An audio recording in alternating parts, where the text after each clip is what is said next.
에어프라이어기 이런 것도 세탁기 막 이제 새로운 디지털 이런 기기들을 사면 진짜 골치 아프죠. 이거 어떻게 사용하나 막 이해가 안 되면 보시고 그냥 주무세요.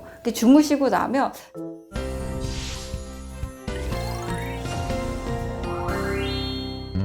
안녕하세요.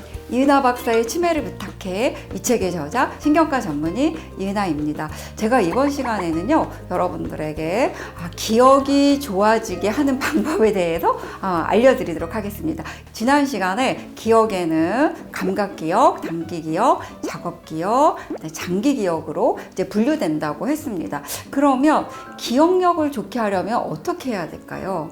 자, 중요한 거는 이 단기 기억에 해당이 됩니다. 왜냐하면 이 단기 기억 안에는 작업 기억도 단기 기억 안에 들어가거든요. 이 단기 기억이 장기 기억으로 넘어가는 데는요, 내 노력에 의해서 충분히 할 수가 있습니다. 그럼 단기 기억을 어떻게 장기 기억할까요? 바로 첫 번째 방법은 리허설입니다. 내 기억력을 좋게 하려면 리허설을 해야 된다입니다. 그래서 이 단기 기억이 용량에 제한이 있는데, 그럼 어떻게 우리는 이 많은 걸 기억하고 살지? 이렇게 이제 연구를 했더니 단기 기억하는 동안에 내가 어떤 리허설을 통해서 연습을 통해서 장기 기억으로 이 기억이 넘어가게 된다는 겁니다. 그래서 이 장기 기억은 내가 언제든지 꺼내 쓸 수 있는 그런 기억으로 이제 전환이 되고, 그 다음에 이 장기 기억은 용량에는 제한이 없습니다. 무제한입니다. 프리.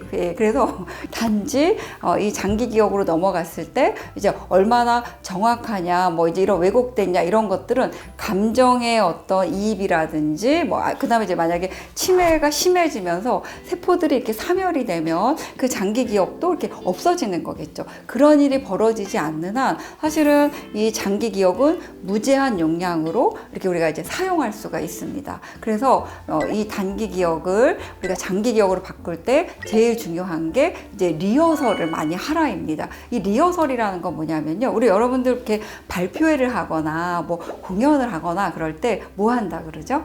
리허설을 합니다. 이게 뭐냐, 연습을 해보는 게 이제 리허설이거든요. 그러니까 많은 그런 연구 결과에서도 반복적인 어떤 훈련이나 리허설을 통해서 기억력이 향상된다라는 이런 보고들이 있고요. 그다음 여러분들 우리 K-팝 생각하시면 이 코로나 이 어려움 속에서도 행복하게 만드는 K-팝 가수들 있죠. 뭐 방탄소년단이라든지 뭐 원더걸스, 우리가 뭐 노바디 막 이런 노래로 이제 처음 이렇게 한류를 막 알리고 막 이런 이제 그런 K-팝 가수들이 있는데, 세계에서 이 K-팝 가수들에게 놀라운 게 뭐죠? 그분들이 처음부터 사실 이런 댄스라든지 이런 걸 잘하는 게 아니거든요. 꾸준한 연습입니다. 리허설을 계속해서 세계에 내놔도 정말 이렇게 가장 탑인 그런 K-팝 가수들로 이제 성공할 수 있었던 거죠. 그래서 처음부터 기억력이 아주 탁월한 이런 사람은 없다는 거죠. 이 비결은 리허설이다. 끊임없이 여러분들이 이제 연습을 해보라는 겁니다. 실제로 어떤 연구 결과가 있었냐면, 놀랍게도 시험을 보지 않고 공부를 하는 분들보다 기억력이 더 좋아진다라는 그런 연구 결과가 있습니다.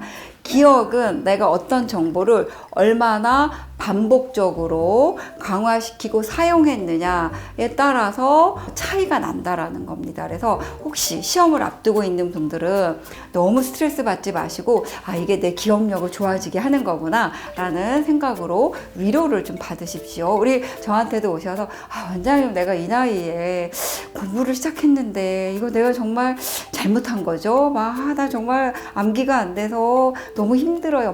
이런 하소연하는 분들이 있는데, 그렇지 않습니다. 시험을 보는 순간 여러분들의 그 기억을 담당하는 세포들이 훨씬 더 건강하게 활성화되는 거기 때문에 꿋꿋하게 자신감을 가지시고 시험에 떨어져도 포기하지 마십시오. 그래서 여러분들이 스스로 시험 보기를 하셨으면 좋겠습니다. 스스로 시험 보기를 하는 건 어떤 거냐면, 내가 시장을 볼 때 오늘은 뭐 사야 되지?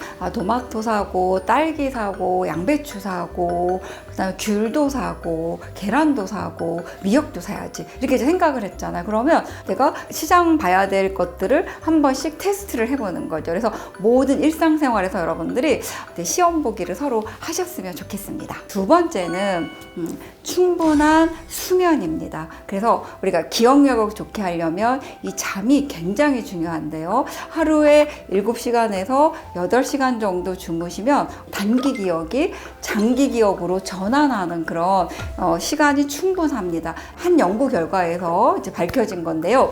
새로운 어떤 기술을 습득하게 하고 한 그룹은 잠을 자게 했습니다. 한 그룹은 잠을 못 자게 했습니다. 그랬더니 이 새로운 기술을 습득하는 그런 기억이 잠을 못 잔 그룹에서 훨씬 낮았다는 것을 알 수가 있었습니다. 그래서 우리가 에어프라이어기 이런 것도 세탁기 막 이제 새로운 디지털 이런 기기들을 사면 진짜 골치 아프죠. 이거 어떻게 사용하나 막 너무 정보도 많고. 그래서 여러분들이 계속 밤새도록 보지 마시고 이해가 안 되면 보시고 그냥 주무세요.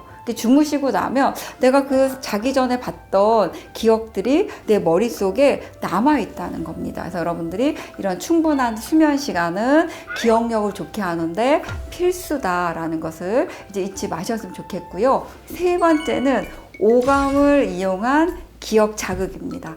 제가 생배추 기억이 있다고 말씀드렸습니다. 이렇게 감각적인 기억, 이런 감각 기억들을 우리가 활용을 하면 단기 기억을 장기 기억으로 이렇게 바꾸는데 많은 도움이 됩니다. 그래서 우리가 맛이라든지 시각, 청각, 후각, 촉각 이런 오감을 활용해서 우리가 이제 기억을 이렇게 내 안에 담아놓는 훈련을 하시면 훨씬 더 단기 기억이 장기 기억으로 전환하는 게 효율적이라고 이제 알려졌습니다. 그래서 나는 기억이 나빠. 정말 복잡한 것은 싫어. 이렇게 생각하지 마시고 충분히 훈련을 통해서 내 기억 세포들의 용량을 넓힐 수가 있다는 겁니다. 그래서 단기 기억을 장기 기억으로 훈련하는 3가지 방법. 리허설을 하시고 그 다음에 충분히 수면을 취하시고 오감을 이용해서 기억을 이렇게 자극한다면 어느새인가 여러분들이 기억이 좋은 분으로 바뀌어 있을 거라고 확신합니다. 좀 도움이 되셨나요? 도움이 되셨다고 하시면 좋아요와 구독을 꾹 눌러주시고 많은 분들께 알려주십시오. 저는 다음 이 시간에 찾아뵙도록 하겠습니다.